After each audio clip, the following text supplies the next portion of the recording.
भारतीय भाषा, इंडो युरोपीय इंडो आर्य भाषा आणि द्राविडियन भाषा हे दोन प्रकार पडतात भारतीय भाषेत. पहिला पॉईंट असा आहे की संस्कृत आणि तमिळ या भाषा भारतातील सर्वात जुन्या भाषा आहेत.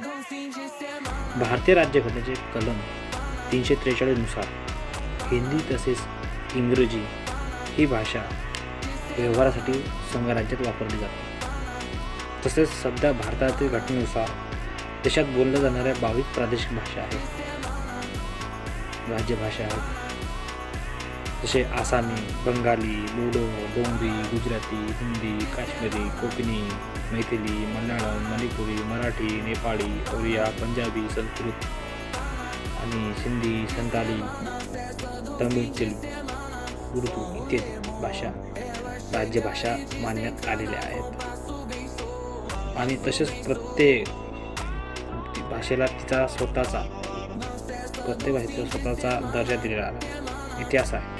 जसे मराठी भाषेचा विकास संस्कृत प्राकृत भाषेपासून झाला असला तरी गुजराती, हिंदी, फारसी, अरबी, कानडी व इंग्रजी भाषांना मराठी भाषेला अधिक संपन्न बनवण्याचे काम केले आहे. तसंच एक महत्त्वाची टीप आहे, भारताच्या संविधानाने कोणत्याही भाषेला राष्ट्रभाषेचा दर्जा दिलेला नाही आहे. कोणत्याच भाषेला राष्ट्रभाषेचा दर्जा दिलेला नाही आहे, कारण त्याच्यामुळे भाषावाद वाढू शकते. तर भाषामध्ये प्रत्येक राज्याला स्वतंत्र भाषा आहे. जसे महाराष्ट्रामध्ये आपल्या मराठी भाषेमध्ये महाराष्ट्रामध्ये मराठी बोलली जाते.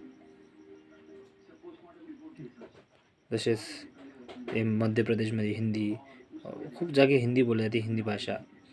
आणि विदेशात इंटरनॅशनल भाषा इंग्रजी अशामुळे की इंग्रजी भाषा हे आपला फक्त व्यवहारापुरती वापरली जाते, हिंदी इंग्रजी. पण आपली मातृभाषा मराठी असल्यामुळे आपल्या महाराष्ट्रामध्ये मराठी बोलली जाते. आणि आताच यावर्षी 2025मध्ये मराठी भाषेला अभिजात भाषा याच्यामध्ये नोंदणी झालेली आहे. मराठी, पाली अशा किती भाषा त्यांची अभिजात भाषा दर्जा मिळालेला आहे. तशाच प्रकारे कोणत्या भाषेचा राष्ट्रीय भाषा मानली जात नाही आहे.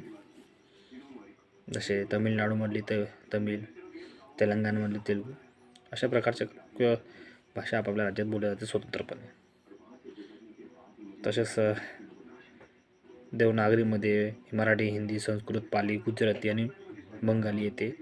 अभिजात भाषा बंगाली येते. द्राविडी भाषेमध्ये तमिळ, तेलुगू, मल्याळम, कानडी हे अशा प्रकारच्या भाषा आहेत.